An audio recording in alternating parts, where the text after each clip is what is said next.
You're listening to Manx Radio, and I'm Judith Lay, welcoming you to the podcast of the Manx Sky at Night with Howard Parkin. The Nation Station, Manx Radio.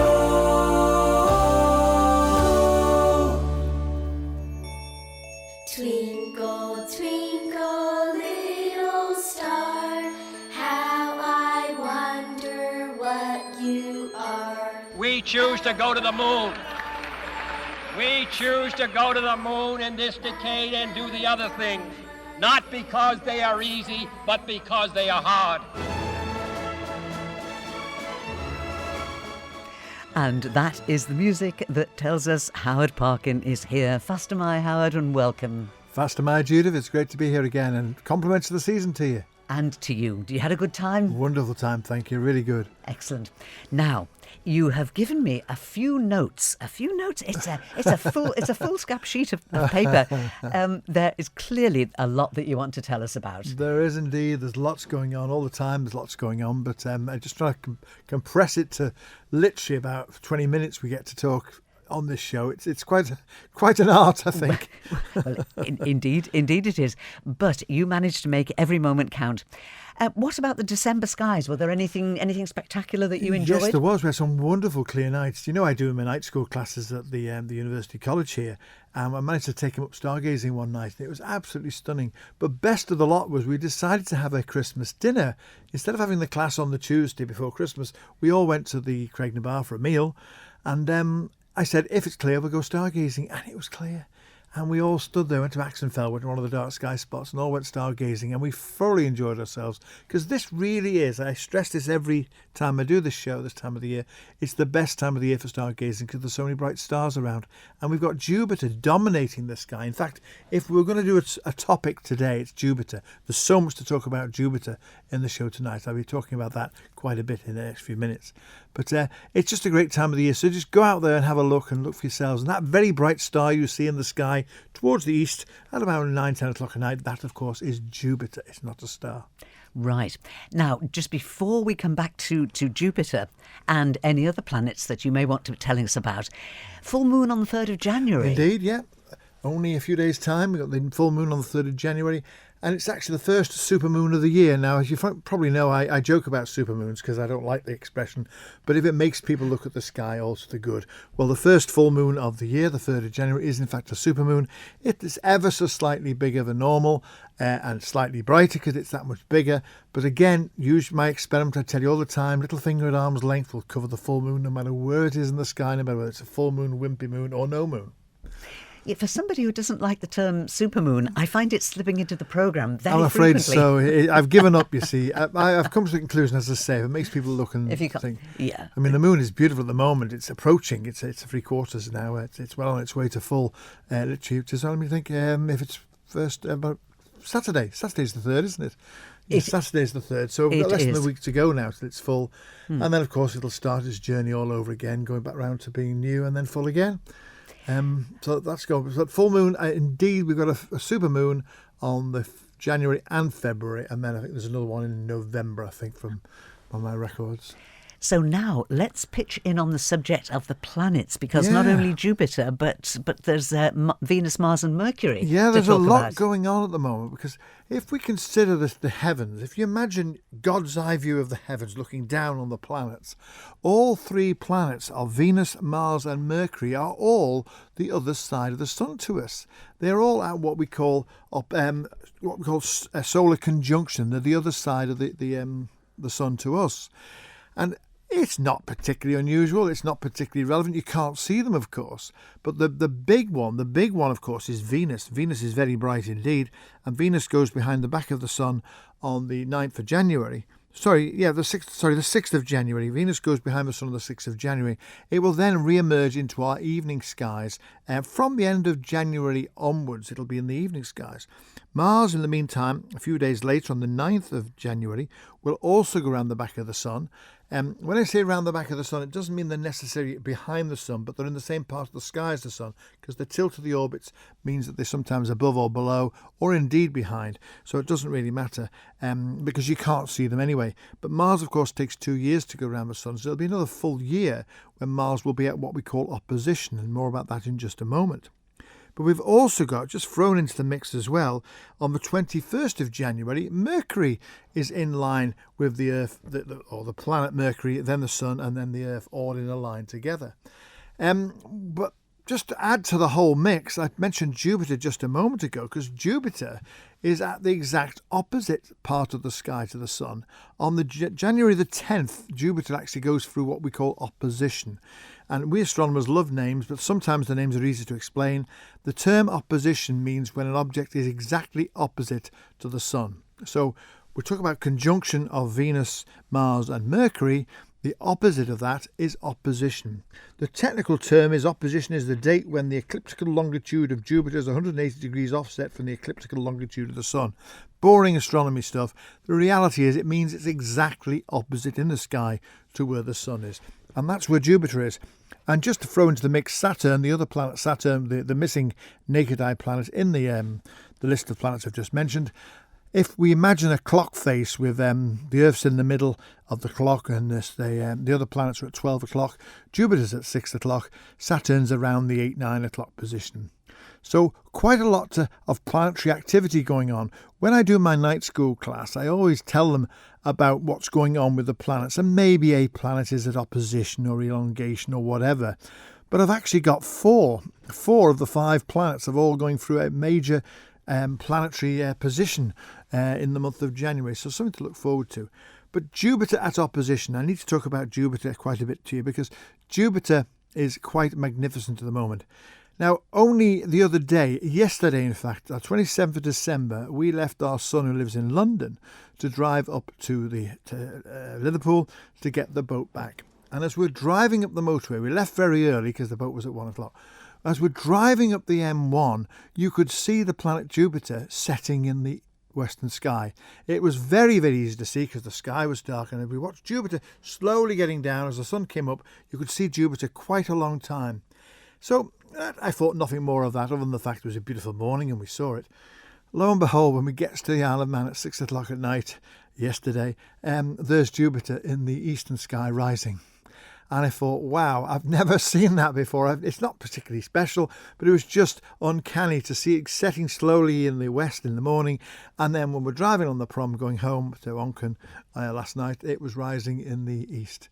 But, isn't that wonderful that, Howard, for all the years that you've been doing this and for all the knowledge that you have, that you can still see things that you think, oh, wow. Yeah, I pointed out to my wife because she said, what's that star over there? That's the star, it's Jupiter. We saw that this morning. So you just think of the logistics of that. The Earth has turned on its axis. It isn't the sky moving like the ancients used to think. The whole motion of the Earth has turned literally 180 degrees. While the time I drove up to St Albans up to get across the Isle of Man. And I just thought, wow, that's worth mentioning that as well. But Jupiter at opposition is well worth looking for because it's going to be quite bright. It has a magnitude of -2.7 and it's in the constellation of Gemini. And we don't mention the supermoon very often. And we don't mention astrology very often, but Jupiter's going backwards in Gemini. The astrologers will be having a fit because when planets go backwards, it does all sorts of things to you. It means you get a sore toe, you fall over and hurt your arm, and maybe the cat will run out and I don't know. I think you're being facetious, Mr. Parkin. No, heaven forbid, heaven forbid. It's Christmas. Move on. Moving rapidly on. But no, Jupiter is very easy to spot. And what I'd like listeners to do, and I might have mentioned this last month, look at Jupiter, and just above to the left of it are 2 very bright stars, the 2 stars in the constellation of Gemini, Castor and Pollux. And Jupiter is going to the right. It is going right. It is going retrograde. When Jupiter is at opposition, it is going retrograde. It's going backwards across the sky because the Earth has caught up with it, which is what causes retrograde motion to happen. So that's what's happening with Jupiter. The other thing is the moon itself comes in as well, because on the 3rd of January, we've already mentioned the moon is full, and the moon is full right in the middle of the group of stars known as the Pleiades in the constellation of Taurus the Bull. And it will return to them again on the 31st of January. And the Pleiades is that lovely fuzzy group of stars you can see if we look at the stars tonight, and we see Jupiter on the left, the constellation Orion down the middle, up to the right, you've got the little group of stars known as the Pleiades, the Seven Sisters, as some people call it. The moon is going to glide across them on the 3rd of January and again on the 31st of January. So well worth looking out for. When the moon is full, or when you see it there, you're going to not be able to see the stars, the Pleiades, very easily, but get a pair of binoculars and have a look, and you'll see them slowly but surely. The moon will go through the whole area of the sky, and we're from the northern part of the British Isles, which is where we are. It's even better than it is in the south. So well worth looking out for. As I say, Jupiter really is our star of the month, and well worth looking out for, and hopefully you'll see some again. Do let us know and report back to me what you might see. Yeah, this is it. I think it's a good opportunity, Howard, isn't it, to remind people that you do love people to interact with the programme. Yeah. I love to talk to people. Now, everybody knows it's only on once a month, but that's not to stop people emailing you in between times, No, either with something they'd like you to talk about or with a query or whatever. Oh, yeah, questions, answers. I love questions. I think I've said to you before, Judith, I love going into schools. I give lots of talks, as you well know, and you talk to a group of adults and you might get 3 or 4 questions. You know, people being polite, what can I ask, and not appear to be stupid. But when you go to a classroom and it's full of kids, every hand goes up and the questions, black holes, you name it, the size of the space station, how big is it, you know, all this sort of stuff. It just amazes me. The kids are just like little sponges, and they don't mind what they ask. If they ask a stupid question, I always say to them, there's no such thing as a stupid question, because they all have something in there that they want to know, and that's what I'm proud to be able to pass on to them. And that is the beauty of talking to children. We get too inhibited when we get grown Certainly up. do. We get grown up and we get too inhibited. Right, the Geminids have let you down, haven't they, Howard? Yes, this is one of the first times that I saw a meteor shower. But I said to people, if you go outside to see the Geminids or the Perseids, sit there for half an hour, you're bound to see one. I didn't see. It was a lovely clear night, and I sat there in my garden and I didn't see a single Geminid. I was astounded, and I learnt later quite a few other people were the same. Some people saw 1 or 2, but not many. But then when I took my class stargazing, literally a few nights later, I think it was about the 15th of December, to Axenfell, after we'd had our meal at the Crag, there was 2 bright Geminids went straight through the sky. So I thought, well, we've seen them now. So. And one of our class had never seen any meteors before, so it was a real treat for her as well. But don't be worried about it, because we now have another meteor shower, and this is the one that we always talk about after the event. Well, I'm telling you before, on the 4th or 3rd of January, we have the quadrantid meteor shower. Now, I know I've already mentioned we've got a full moon, and it's near Jupiter. It's going over the Pleiades. Look to the northern horizon, and you've got this shower called the quadrantids. Some people regard the quadrantids as the best shower of the year, because you get more reliable meteors, you get a higher number of meteors, and they tend to be quite bright fireballs. Saw a lovely picture of one the other day from someone taking one on the Isle of Man. So the quadrantid meteor shower is all well worth looking for. And we've also had recently the Ursid meteor shower as well. So I'm always talking about meteor showers, because there's pretty well every month we've got a different meteor shower to look at. So, but the quadrantids, look north towards the Plough and the area of the sky looking towards Snaefell if you're south of Snaefell, or look towards Scotland if you're in Ramsey or somewhere, and just look in the northern sky. Usual trick, as I say, always around midnight, but it doesn't necessarily follow accurately all the time. But well worth looking out for. And if you see one, again, let us know. We'd love to know if you've seen any.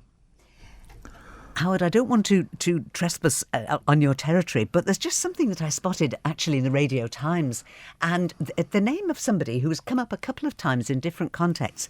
And I think she's one of these people who could transform how young people look at space, and she is Dame Maggie Arden yes. Arden Pocock. Yes. And she is giving the Royal Institution Christmas lectures. Yes, she is. Is There Life Beyond Earth? Yes. And there's a series of lectures, but it's the way she presents herself. She's wonderful. She looks so. Have you met her? I haven't met her. I know of her, and I haven't met her. But she's one of the main presenters of the Sky at Night. There's Maggie and there's Chris Lintott. They're the big 2 presenters of the Sky at Night programme, which took over from Patrick Moore. And Maggie's just got this infectious enthusiasm that she passes on to anyone she talks to. She's a lovely lady. But also she worked on the James Webb Telescope. Yes, she had to work on that as well. So she's a very eminent scientist. I think she works at the Open University. I think from memory, she's at the Open University. It might be the University of College of London, but she's a qualified astrophysicist as well. Oh, yeah, yeah. But she's very good at, as I say, putting things across as well. Lovely lady. I was doing my research on Mars. Oh, right. But not literally on Mars, about Mars, in anticipation of Mars coming to the cathedral in February. And I had a series of books that I was offered to have a look at. And there was one by her, written for children, so it was ideal for me, written for children. But it was just the great way that she presented everything.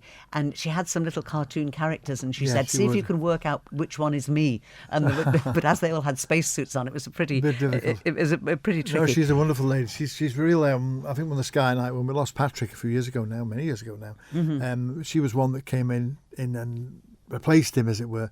And she's just a wonderful character. I'd love to have met her. I'd have to get her on the Isle of Man sometime. Well, that's your department. Incidentally, talking about Mars, quick plug for the cathedral, because we've got the Mars globe coming to the cathedral like the moon did in February. Yeah. I'll be away in February, but what I am doing on the 17th of January, I'm doing a talk in the cathedral all about Mars to sort of set the scene of what you can see and why I'm so fascinated with the red planet.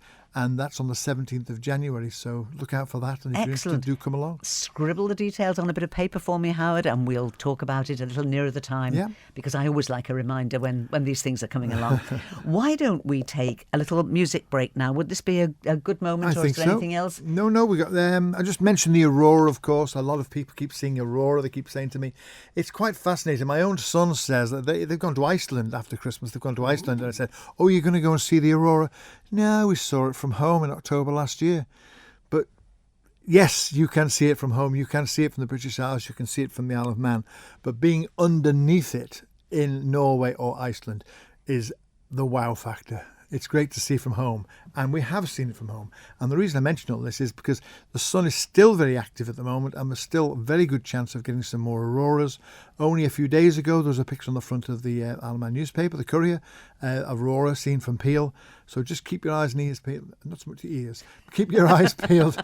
And I know what you mean. I know what you mean is Freudian slip there. If somebody says keep your ears peeled, so that if somebody says to you there's an aurora coming tonight, you're listening and you're paying attention. Exactly, that's what you meant. That's what I meant. Yes, listen, talking rubbish is my preserve, Howard. Don't be that's, sorry. Right. I'm invading your Come on, come domain. have a little dance with me. Come on. Okay. We're going to have a little waltz with Anne Murray Right. under the Allegheny moon. Come on your feet, Howard. You know you want to dance. You don't want to see me dancing. Allegheny moon, I need your light to help me find romance tonight. So shine, shine, shine. Allegheny moon, your silver beams can lead the way to golden dreams. So shine, shine, shine. High among the stars, so bright above, the magic of your lamp of love can make him mine. Allegheny moon, it's up to you. Please see what you can do for me and for my one and only love.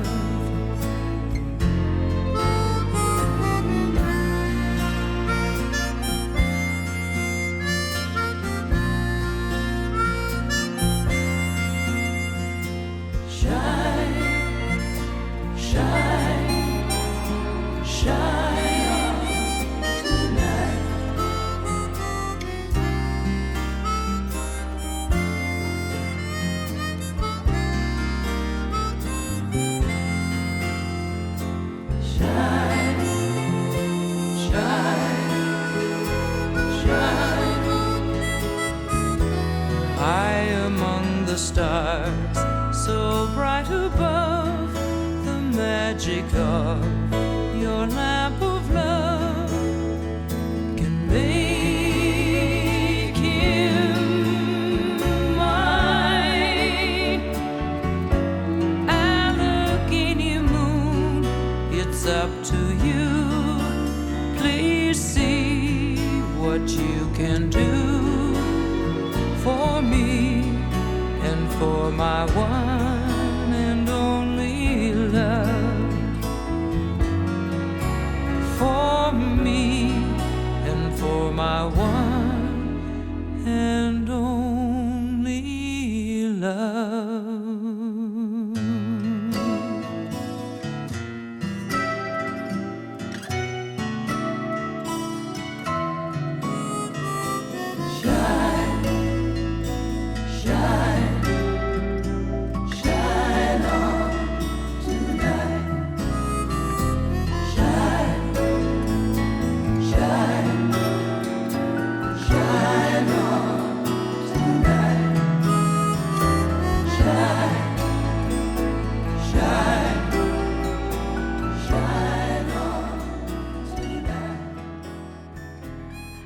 Howard would not dance with me. Do you know why? Because we're in the proper grown-up studio tonight, where there is a television screen that is on, but obviously with the sound off and with subtitling on. And just when I thought he was going to dance around the studio with me, up on the screen it comes, Understanding Dark Energy. Do you think they're tuned into our programme, Howard? Oh, I hope, certainly to hope they are. I think the BBC uses us as a major source of information. Right. Well, we'll not tell them anything then. But you, my friends, are listening to the December edition of the Manx Sky at Night with our very own Howard Parkin. Now, traditionally, Howard, in the second part of the programme, we have a look at what's happening in the world of space exploration. So where are we starting? Well, the big story that only occurred literally a few days ago was the fact that Jared Isaacman has now been appointed as the new NASA administrator. And when a new president takes office, he always appoints a new administrator. And there's a bit of convoluted story about this one. I think I mentioned this a few weeks ago. Basically, Isaacman was nominated by President Bush. No, he wasn't. Start again. Rewind. By President Trump. Good Lord. Too much sherry, I think. He was nominated by President Trump way back in April, May time. And then the nomination was withdrawn by the president. This is when he had his little spat with Elon Musk, and it was all to do with that and one thing and the other. Anyway, he eventually renominated Jared Isaacman in about September, October time, and Congress then have to question him and do all sorts of investigations and all the rest. And they finally, on the 13th of December, he was approved as the new NASA administrator. Now, what's interesting about Isaacman is he's not the first administrator to be a flown astronaut. There's been 3 before who have been NASA astronauts. But Isaacman has actually flown into space twice on SpaceX InSight missions. And these missions have been totally privately funded by Isaacman, who made his fortune out of whatever, something to do with the internet. And not only has he flown into space twice on these particular missions, but he also did the first ever private spacewalk. Now, they say it was a spacewalk. Basically what they did, they opened the hatch of the spacecraft and he stuck his head out. But they wanted to test the spacesuit and all the rest. He didn't actually go walking in space like some of the others have done over the years. But he's a very clever bloke, very, very wealthy bloke, and he's very, very interested in space travel, obviously.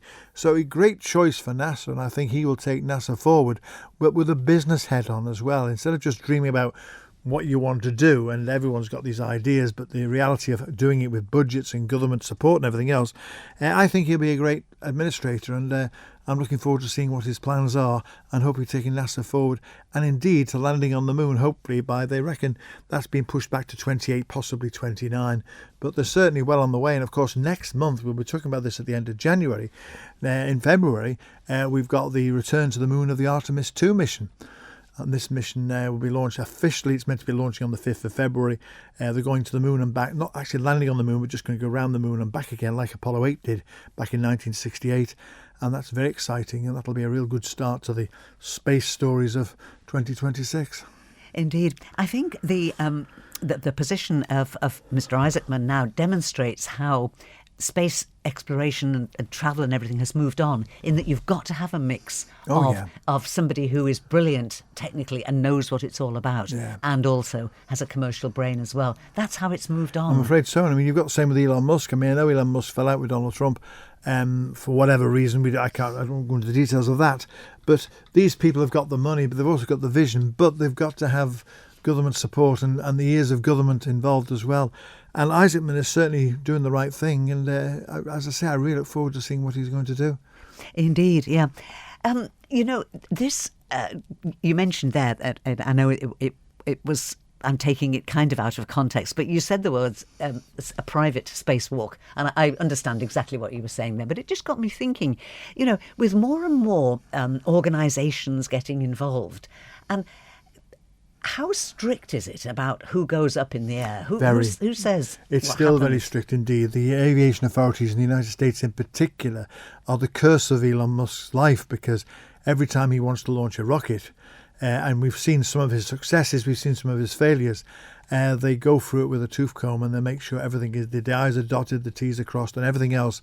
But they've just announced, it's just been announced literally in the last 2 days or so, since Christmas, they've now given a license for SpaceX. They've approved SpaceX's ability to launch their Starship out of Cape Kennedy, which obviously they've got the Boca Chica place in Mexico, in Texas.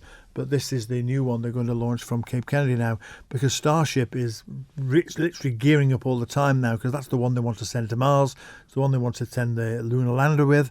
And Elon Musk has actually stated that he wants to send a Starship to Mars, an unmanned Starship to Mars, by the end of 2026. Bit of pressure on them for that, because I mentioned a moment ago about Mars being around the back of the sun, and it takes 2 years to go around the sun. So launch windows to get to Mars only open up every 2 years. So we've got a launch window to Mars in 2026. The next one is 2028. And they don't want to wait 2 more years, so they're hoping to get it all done this year. So lots of exciting things going on, and we'll just have to wait and see how successful or otherwise they will be. But 2 years in space is a real problem if you miss it, if you miss that window of opportunity. If you miss that opportunity, you've got to wait 2 years, especially to go to Mars or something like that. It depends on where you're going.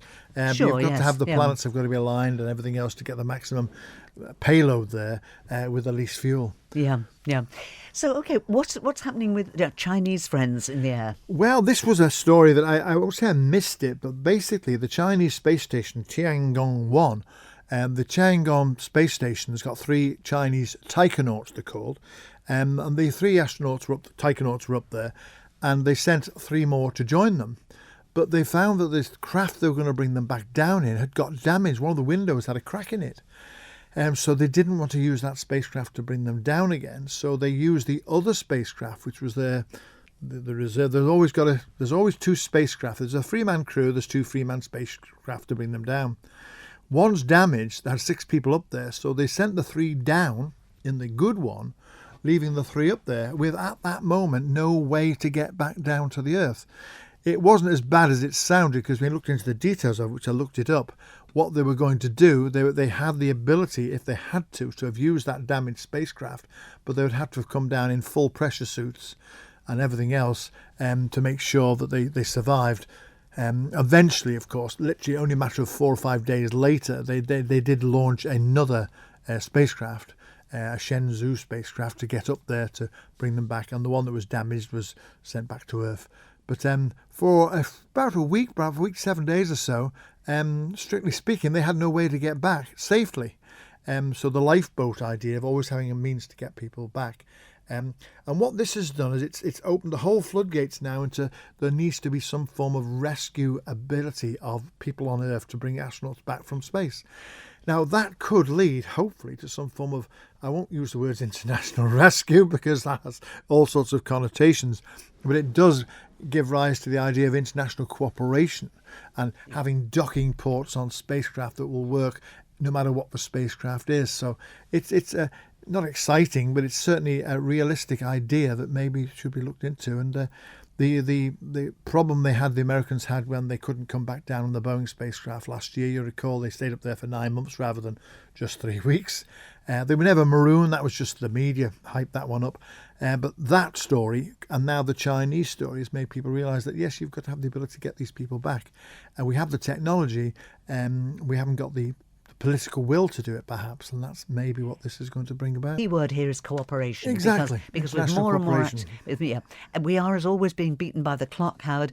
But international cooperation is a very good and positive note to is. finish on, really. Especially at the isn't beginning it? of this new year. Let's think about it, and hopefully things will come out in the next But 6 to 12 months, and let's hope we'll be talking about it then. the people who've got the power to make it happen do make it happen. Indeed. Maybe Isaacman, that may be something he can pick up on. It could very well be. There is a lot of kudos for the person who will move it forward and make it happen, Yes, though, isn't very there? much so. 'Cause it can't go on the way No, it no. is with this. All these have been okay, but okay isn't good enough, is it? No. Howard, you are more than okay, always. Len Noor. Len Noor to you We too. will look forward to welcoming you back in the studio in January. Look forward to it, Judith.